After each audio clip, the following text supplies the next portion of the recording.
Hoje a Selic está no menor nível da história e muita gente desinformada fica espalhando uma confusão, dizendo que a renda fixa morreu e outros ainda estão desejando a volta da Selic mais alta para aumentar a rentabilidade dos investimentos, como por exemplo no Tesouro. Mas e se a Selic voltasse a subir de repente? Você sabe o que ia acontecer? Eu sou César Sperandi, economista aqui do Economic, a tradução da economia, e agora eu vou traduzir esse dilema da economia e te explicar o que aconteceria então com a economia e com seus investimentos se a Selic fosse, por exemplo, a 10% ao ano.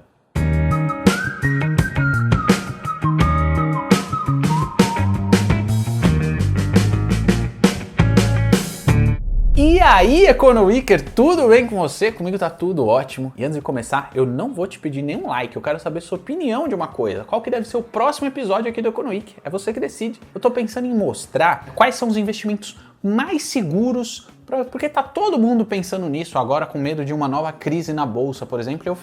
Eu queria fazer para vocês uma lista dos investimentos mais seguros. Ou você prefere o tema taxação sobre grandes fortunas? Deixa aí seu voto.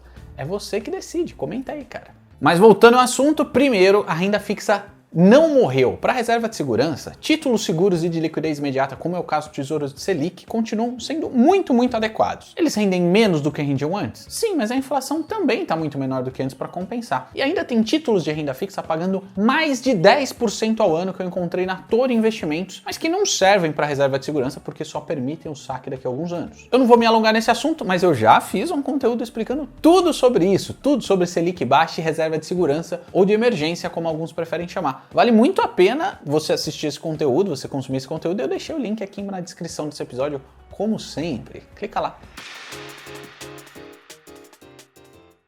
Mas o que ia acontecer se a Selic voltasse para 10% de uma vez? Primeiro que a Selic é a principal ferramenta do Banco Central para controlar a inflação, para manter ela em níveis desejados. Por incrível que pareça, tem um nível ideal de alta de preço das coisas que a gente compra por aí, que não pode nem ser muito alto e nem muito baixo. E se simplesmente decidissem que a Selic ia subir de repente, logo em seguida o preço das coisas ia começar a cair. Pode parecer uma boa ideia o preço das coisas cair, mas eu te adianto que não é. Apesar da gente ver o preço de algumas coisas subindo, para a imensa maioria dos produtos e serviços a inflação está menor do que a que o Banco Central está tentando manter. Isso não é à toa. A gente estava saindo de uma crise quando a gente caiu em outra crise. E o que acontece em crises? Exatamente, muita gente perde o emprego, tem menos dinheiro para comprar tudo que costumava consumir, e com essa demanda menor, os produtores e os lojistas começam a ver seus estoques crescerem, vendendo menos do que antes, e ficam com medo de reajustar seus preços. Você percebeu como uma inflação abaixo da desejada normalmente é consequência de algo ruim? Nesse caso, de uma crise, exatamente o que a gente está passando. E foi justamente para combater essa crise que baixaram a Selic para os níveis atuais.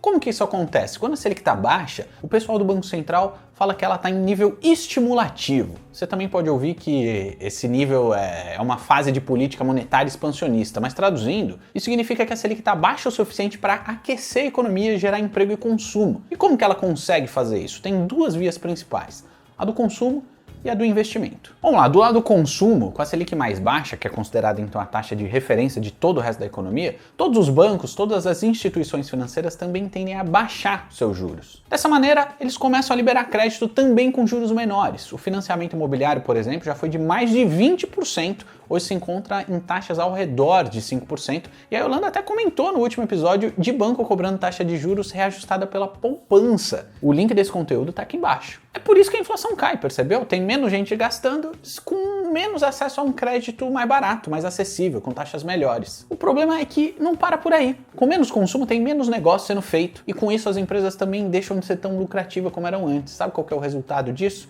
Essas empresas demitem os funcionários que estão à toa, estão ansiosos, com tempo livre nas lojas e nas fábricas ou em qualquer serviço em geral. Isso realimenta todo esse ciclo de alta do desemprego, com menos gente gastando, um crédito mais caro e inflação caindo. Acabei de explicar a via do consumo, mas também tem os impactos da Selic do lado dos investimentos. Isso acontece tudo ao mesmo tempo. Eu não estou falando dos investimentos que a gente faz no tesouro, na renda fixa ou em ações. Eu estou falando dos investimentos reais das empresas, como expansão de fábrica ou em novos negócios. Mas vamos por parte. Primeiro que as empresas conseguem fazer todos os mesmos investimentos que a gente faz, tesouro direto, etc. E mais alguns outros que a gente nem tem acesso. Então quando o empresário começa a planejar um investimento real na expansão dos seus negócios, para reformar a loja ou fazer uma melhoria no restaurante, por exemplo, ele faz a seguinte conta. eu acho que eu vou gastar 10 mil reais nesse projeto e eu tô achando que eu vou ter um retorno de 12% desse investimento em um ano.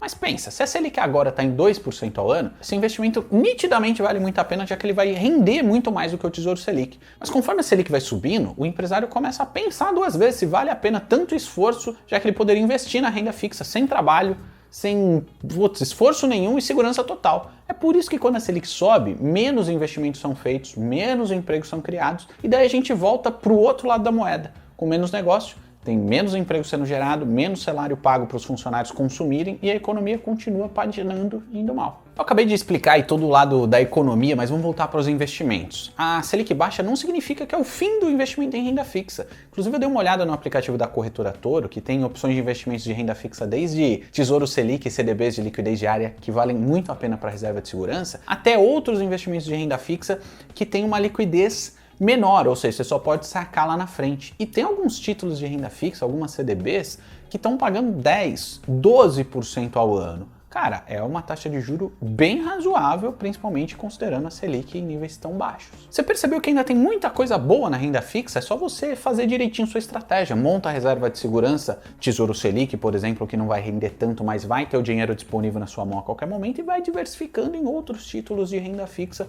com menor liquidez e maior rentabilidade. E aí, lógico, continua diversificando e não pode esquecer da renda variável se esse for seu perfil. Aliás, a Toro é a primeira corretora que não exige que você use home broker para investir em ações, o que acaba sendo um complicômetro aí para quem está começando, e também eles estão com taxa de corretagem zero. Você não paga mais nada para comprar e vender ações ou mesmo fazer outros investimentos para quem quer começar investindo com pouco dinheiro. Eu deixei o link deles aqui na descrição desse episódio para vocês também conhecerem a Toro.